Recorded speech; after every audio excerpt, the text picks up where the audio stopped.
어떤 할머니 한 분이 오솔길을 가다 산길을 가다가 두 갈래 길이 있는 거예요. 어느 길로 가야 될까 고민을 하다가 하나님 앞에 기도를 했어요. 하나님, 제가 이 지팡이를 짚고 가는데 제가 지팡이를 가운데 놓고 탁 놓을 테니까 지팡이가 떨어지는 쪽으로, 가리키는 쪽으로 제가 가겠습니다. 기도를 하고 지팡이를 탁 놨어요. 근데 지팡이가 왼쪽으로 떨어진 거예요. 할머니가 뭐라고 기도했죠? 내가 지팡이 놓는 대로, 떨어지는 대로 하나님이 알려주신다 생각하고 가겠습니다 했는데 지팡이가 왼쪽으로 떨어졌어요. 그럼 왼쪽으로 가야 되잖아요. 할머니가 아이고 다시 한 겁니다. 다시. 이 할머니는 어디로 가고 싶었을까요? 이 할머니 오른쪽으로 가고 싶었어요, 애초에. 그래서 놨는데 또 왼쪽으로 떨어진 거예요. 어떻게 했을까요? 오른쪽으로 떨어질 때까지 놓은 거예요, 지팡이를. 결국은 오른쪽으로 갔습니다. 뭐죠? 내가 가고 싶은 길이 있는 거예요. 이렇게 기도하는 것 자체도 사실은 올바른 기도가 아니죠. 근데 내가 가고 싶은, 내가 하고 싶은 일이 있는 거예요. 신앙생활을 이렇게 하려고 합니다. 그러니 성경이 불편해요. 성경은 하지 말라는 이야기들이 참 많고요, 이렇게 하라는 이야기들이 참 많고요, 우리의 죄성을 보여주다 보니 성경이 매우 불편합니다. 하나님께서 온 우주 만물을 창조하실 때 어떻게 창조하셨다고 그래요? 태초에 하나님이 천지를 창조하시니라. 근데 말씀으로 창조하셨어요. 말씀으로. 하나님께서 이 과학의 시대를 살아가고 있는 2025년을 살아가고 있는 저와 여러분들한테 성경은 뭐라고 선포하냐면, 하나님께서 말씀으로 우주 만물을 창조하셨다고 선포합니다. 이것보다 여러분, 우주에서 빅뱅이 있었대요. 어느 날 갑자기 저 우주 한 공간에서 빵 하고 대폭발이 일어났답니다. 그런데 그 중에 먼지 하나가 이렇게 돌아다니다가 이렇게 결합이 되면서 지구가 생성이 되었고, 그 지구 안에 어찌어찌 하다 보니 아주 작은 어떤 원자가 만들어지고, 그것들이 결합이 돼서 어찌어찌 하다 보니 조그만 생명의 씨앗이 되었고, 그것이 결합이 되고 막 하다가 어찌어찌 하다 보니 진화를 거듭한 끝에 인간이 되었다. 이게 더 믿기 쉬운 시대를 살고 있습니다. 이게 진화론 아닙니까? 한 성경은 근데 이거는요, 일정 어느 부분을 살짝 설명을 해줘요. 과학이. 과학적으로 보니까 이런 가능성이 있어. 과학적으로 보니 이런 일이 일어날 수도 있어라는 가설을 과학이 만들어 줍니다. 그런데 성경은요, 우리한테 그런 걸 설명하지 않아요. 성경은 그냥 뭐라고 말씀하냐면, 하나님이 말씀으로 천지를 창조했대요. 아멘이세요? 우리 믿음이 있으니까 수납이 되잖아요. 근데 이 시대를 살아가는 교회 안에 있으나 믿음이 없는 사람들이 있어요. 교회에는 다니고 있으나 하나님의 창조를 믿지 않는 사람들 있습니다. 부활을 믿지 않는 사람들이 너무나 많습니다. 이게 더 납득하기 쉬운 거예요. 빅뱅이 일어났는데 이런 어떤 우여곡절 끝에 지구가 만들어지고 인간이 만들어졌다. 우리는 그런 존재다. 이게 훨씬 믿기 쉽다는 거죠. 왜죠? 과학이 말해주고 과학이라는 이름에 의지할 수 있으니까 좀 편한 거예요. 내가 상식적으로, 내가 어떤 이성적으로 조금은 공감이 갑니다. 그러니 사람들이 그 부분을 더 좋아합니다. 그런데 성경은 성경에만 의지해야 돼요. 성경에만. 다른 어떤 데이터가 없어요. 근거가 없어요. 인간의 이성이 만족할 만한 만족감을 주지 못해요. 예. 그러니까 이렇게 고개가 끄덕끄덕거려지면서 그렇구나라고 인간의 이성이 뭔가 만족을 해야 되는데, 성경은 그게 아니에요. 이 놀라운 우주 만물의 주인이 하나님이시라는 거예요. 하나님 말씀으로 천지를 창조하셨다는 거예요. 그러니 사람들이 불편해합니다. 혹시 여러분 그런 분 없으십니까? 이게 맞나? 이럴 수 있나? 예. 오늘 본문에 저희가 누가복음을 읽었습니다. 저기 보니까요, 저희가 24장 8절 9절 쭉 읽었는데 10절 보십시오. 10절에는 성경에도, 여러분이 보시는 성경에도 문장 앞뒤로 뭐가 쳐져 있어요? 가로가 쳐져 있어요. 이게 왜 그렇죠? 주목하라는 거예요. 지금 예수님의 빈 무덤을 봤어요. 근데 누가 봤죠? 여인들이 봤어요. 그러면서 예수님의 빈 무덤을 봤던 여자들의 이름을 적어놨습니다. 막달라 마리아, 요한나와 야고보의 모친 마리아, 그들과 함께한 다른 여자들도 예수님의 빈 무덤을 보고 사도들은 누굽니까? 예수님의 제자들이에요. 그 사도들에게 가서 이 여인들이 알려줬어요. 뭘 알려줬을까요? 예수님이 살아나셨다는 걸 알려준 거예요. 예수님이 살아나셨다. 근데 여기에는 주목해야 될 게 있습니다. 여러분, 이때 당시에는요, 여자들이 존중받지 못하는 시대라고 말씀드렸지 않습니까? 그러니까 이때는 여자들을 신뢰하지 않았어요. 그래서 법정에서요, 아주 특별한 경우가 아니면 여인들의 증언은요, 법정에서 효력이 없었어요. 뭔지 아세요? 이런 일이 일어난 거를 여기 계신 여자 성도님들이 봤어요. 근데 가서 증언해요? 그러면은 판사가 채택 안 하면 헛거예요. 대부분 그랬습니다. 여자들의 증언은 소용이 없었어요. 하나, 둘, 셋 숫자를 셀 때 여자들은 숫자에 들어가지도 않았어요. 저희 지금 여기 많은 분들이 계신데 3분의 2가 여자분들이잖아요. 그러면 지금 저희는 숫자를 세면요 3분의 1밖에 카운팅이 안 되는 겁니다. 왜요? 여자들은 숫자에 안 들어가요. 그랬던 사람들이 제자들에게 찾아와서 예수님이 지금 부활하셨다라는 이야기를 한 겁니다. 자, 보십시오. 여인들이 제자들에게 그 소식을 알려주었더니 어떤 일이 일어나는가? 오늘 11절 다시 한번 읽어보겠습니다. 24장 11절 같이 읽습니다. 시작. 사도들은 그들의 말이 허탄한시 들려 믿지 아니하나. 자, 사도들이 예수님이 부활하셨어요, 예수님의 무덤이 비었어요 라는 얘기를 듣고 어떻게 들렸대요? 허탄한 듯이 들렸다. 허탄한 듯이. 여러분, 허탄하다는 게 뭐죠? 말도 안 된다, 농담이다, 헛소리다, 횡설수설한다, 이런 뜻입니다. 사도들이, 여인들이 예수님의 빈 무덤을 보고 와서 예수님에게, 그 사도들에게 예수님이 부활하셨다 알려줬는데 헛소리하지 마, 헛소리하지 말라는 거예요. 그리고 말을 전해준 사람이 누구예요? 여자들이에요. 여자. 아니, 자기는 엄마가 와서 말해주는데도, 자기는 엄마가 와서 말해주고 나랑 같이 맨날 옆에서 고모, 누나, 이모, 삼촌, 조카, 오빠, 동생 하던 사람이 와서 예수님이 부활하셨다고 말해주는데도 사도들은 그걸 어떻게 들었어요? 헛소리로 들은 거예요. 자, 여러분 한번 봅시다. 이 사도들이 어떤 사람입니까? 예수님과 3년을 같이 했잖아요. 예수님과 3년을 같이 하면서 사도들은 수많은 걸 봤어요. 수많은 장면들을. 뭐를 봤어요? 예수님이 나사로야 나와라 봤잖아요.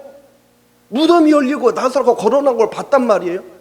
그리고 안진뱅이가 일어난 걸 봤어요. 눈먼 사람이 눈을 뜨는 걸 사도들이 봤어요. 막 오병이어로 5,000명의 사건을 봤단 말이에요. 그 기적들을 봤음에도 사도들은 뭐를 믿지 못했어요? 예수님의 부활을 믿지 못한 겁니다. 왜 못 믿었을까요? 보세요. 여자들이었지만 지금 자신들에게 그 사실을 알려준 사람들이 자신들을 전혀 모르는 사람들이에요? 거짓말쟁이들이에요? 아니잖아요. 자신의 동료들의 어머니고 옆에서 옆집에서 늘 알던 사람이고 가까운 사람이 와서 알려주는데도 믿을 수 없어요. 그리고 우리는 이미 예수님이 어떤 분이신지 충분히 3년 동안 경험을 했어요. 그런데도 믿을 수 없는 겁니다. 왜 믿을 수 없죠? 그들의 경험과 그들의 데이터와 그들이 수십 년 동안 살아왔던 인류의 그 상식을 보니까, 이치를 보니까 말이 안 되는 거예요. 그들은 이미 십자가에서 뭐를 봤어요? 예수님이 죽는 걸 봤어요. 틀림없이 온몸에 피가 다 빠져나가고 로마 군이 마지막으로 가서 예수님 옆구리를 칼로 콱 상으로 찔렀단 말이에요. 물과 피가 다 쏟아져서 죽는 걸 봤어요. 그런데 그런 예수님이 살아났다고요? 믿을 수 있습니까? 제가 생각을 해봤습니다. 내가 그 시대에 있었다. 김유신 목사가 그 시대에 있었다. 우리 김현수 장로님, 박혜근 장로님, 최명수 권사님이 그 자리에 계셨어요. 믿을 수 있었겠습니까? 내 눈으로 봤어요. 예수님이 십자가에서 딱 숨이 끊어지는 걸. 그런데 그분이 살아나셨대요. 우리를 붙들고 있는 거 뭐죠? 인간의 상식, 어떤 공통적인 어떤 진리라고 생각하는 것들, 당연하다고 생각되는 이치들, 나의 경험들은 우리를 꽉 붙들고 있습니다. 그런데 성경은 그거를 무시해버렸어요. 그걸 무시해버렸어요. 아니야. 그러니 제자들이 못 믿을 만한 거 사실 이해가 갑니다. 한편 비판하려고 그러면, 야, 니들은 말이야 예수님이 그걸 못 믿어? 아니에요. 가만히 생각을 하면 저 같았어도 못 믿을 수 있었을 거예요. 제자들은 허탄한 듯이 들렸고 베드로는 뭐라고 그래요? 일어나 무덤에 달려가서 이렇게 들여다본 거예요. 예수님이 있나 없나 이렇게 확인까지 했어요. 그랬더니 세마포, 예수님의 죽음의 시신을 입혔던 옷만 남아있는 거예요. 그리고 그 일을 어떻게 생각했더라고요? 놀랍게 여기 어디로 갔어요? 부활을 믿었으면 어디로 가야 돼요? 예수님 만나러 가야죠. 찾으러. 예수님이 계속 뭐라고 얘기하셨죠? 만나자.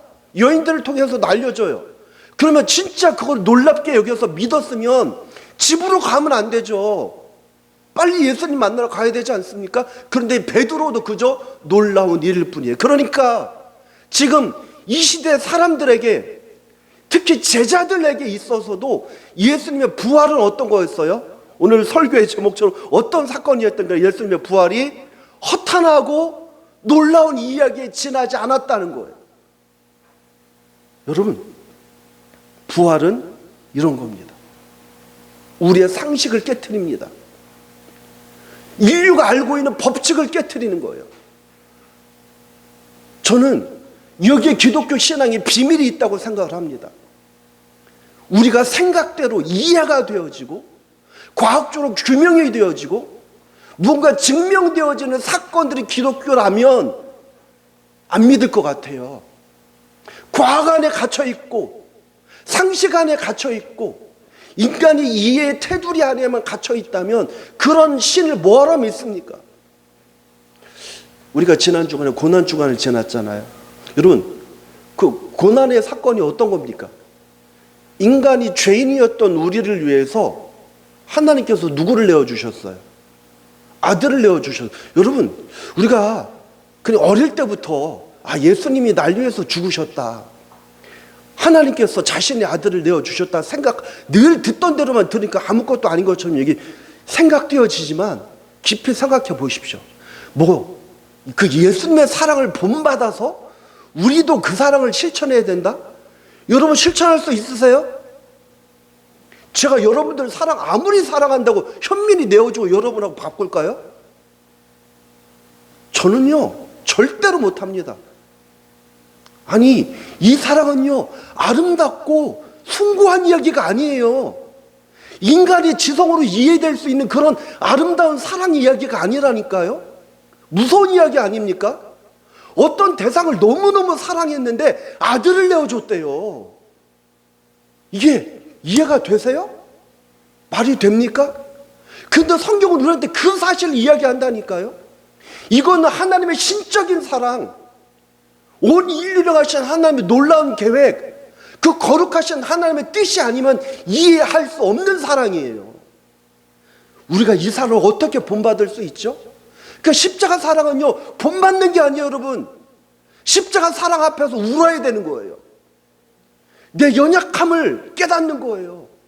내 죄성을 깨닫고, 와, 내가 이런 존재구나.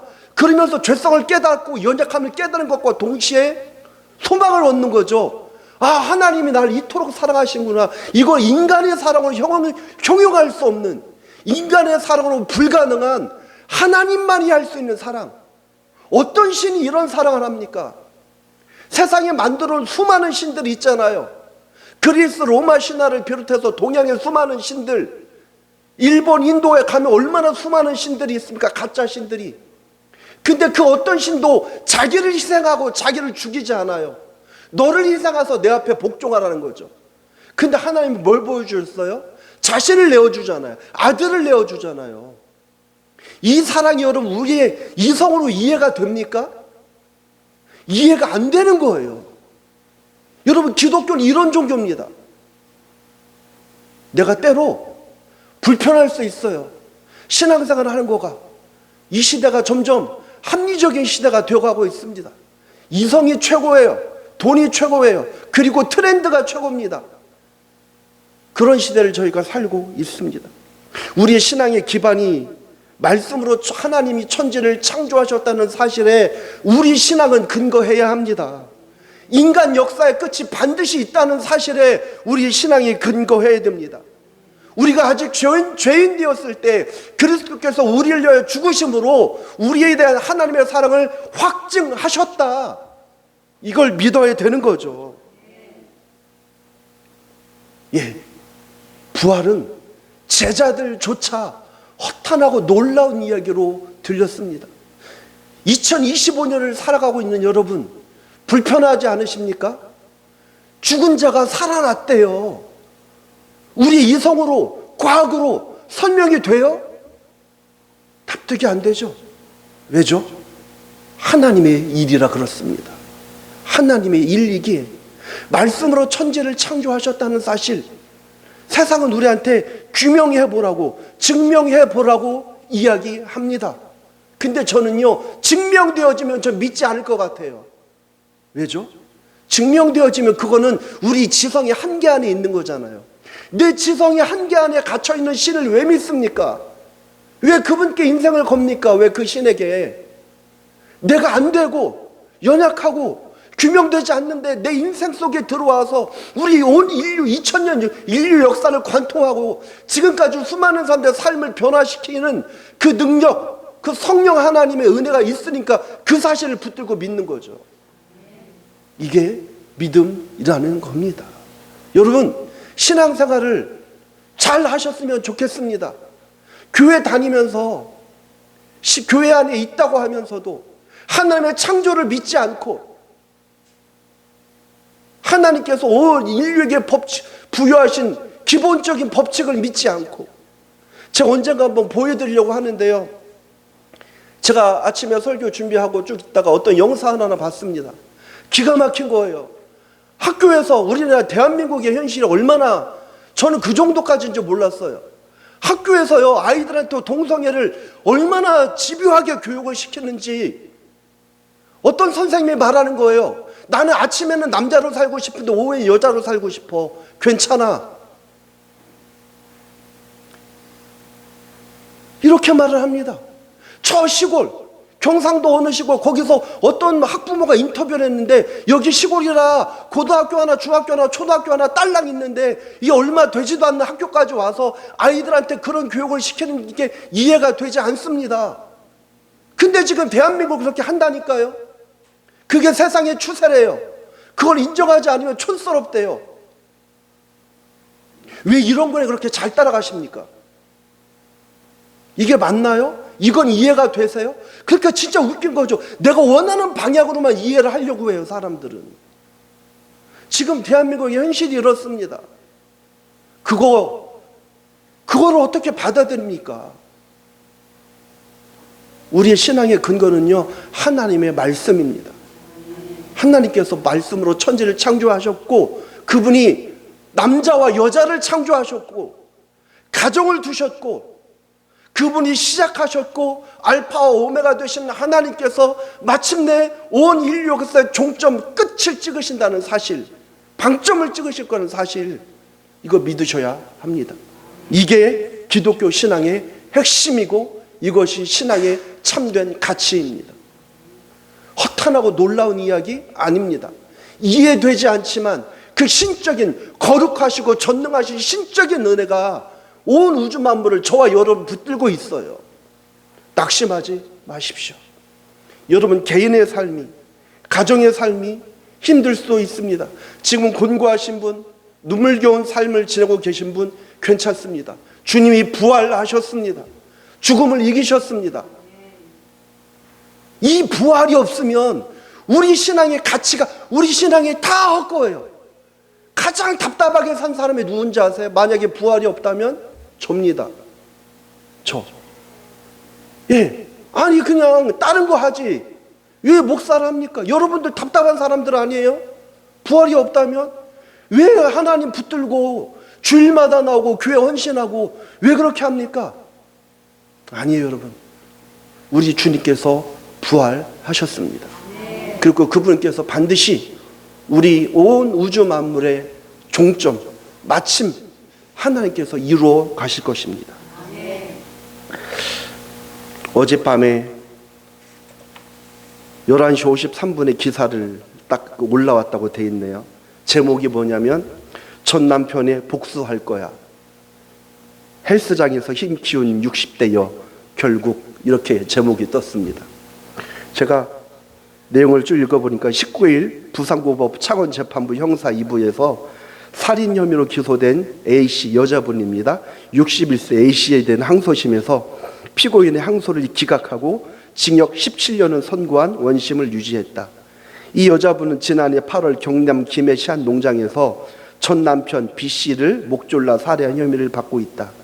공수사실에 따르면 이 A씨 여자분은 B씨와 10년간 결혼생활을 하다가 남편이 불륜을 저지른다고 의심했고 2003년에 이혼을 했다.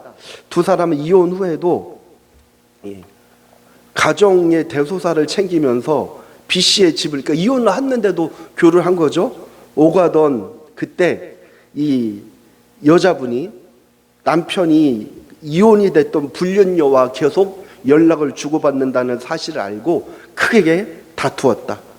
그 후에도 이 여자분이 계속 화를 내며 강하게 항의하자 참다 못한 이 남편이 이 여자분 아내를 자신의 농장에 있던 굴삭기에다가 1시간 동안 묶어버렸대요. 꼼짝 못하게. 그래서 이 여자분이 1시간 동안 묶여 있으면서 자존심이 무너진 듯한 느낌에 복수심과 증오심에 A씨를, 그 남편을 살해하기로 마음을 먹은 거예요. 그래서 지인에게 끝을 내야 할 것 같다. 받은 수모를 돌려줘야 될 것 같다. 메시지를 남기면서 남편에게 복수를 하기 위해서 헬스장에서 운동하면서 힘을 길렀습니다. 복수하려면 힘이 있어야 되죠. 남편을 이겨야 되니까. 얼마나 열심히 운동을 했을까요? 그러면서 결국 남편을 묶었습니다. 너 그때 나한테 이렇게 묶었지? 너도 한번 느껴봐 하면서 손을 묶겠다고 요구를 했고, 그 남편이 또 그 요구를 들어줘서, 이거 참 사람이 죽은 얘기인데 웃으면 안 되는데요, 손을 그대로 묶었다고 합니다. 그리고 손을 묶여놓은 상태에서 그 남편을 목졸라 살해했습니다. 이게 여러분, 이런 일들이 언뜻 이해가 되세요? 예. 보통 이 운동을 하면요, 운동의 효과가 뭐가 있냐면 이 치유가 돼요. 운동을 하면 이 마음이 새로워지고 멘탈도, 정신도 새로워지고요.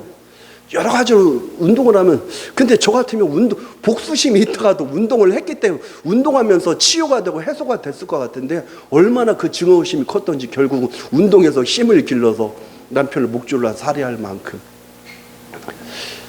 이해가 안 되는 걸로 따지면 가장 이해 안 되는 사람은, 이해 안 되는 존재는 누군지 아십니까? 바로 우리 사람입니다. 사람.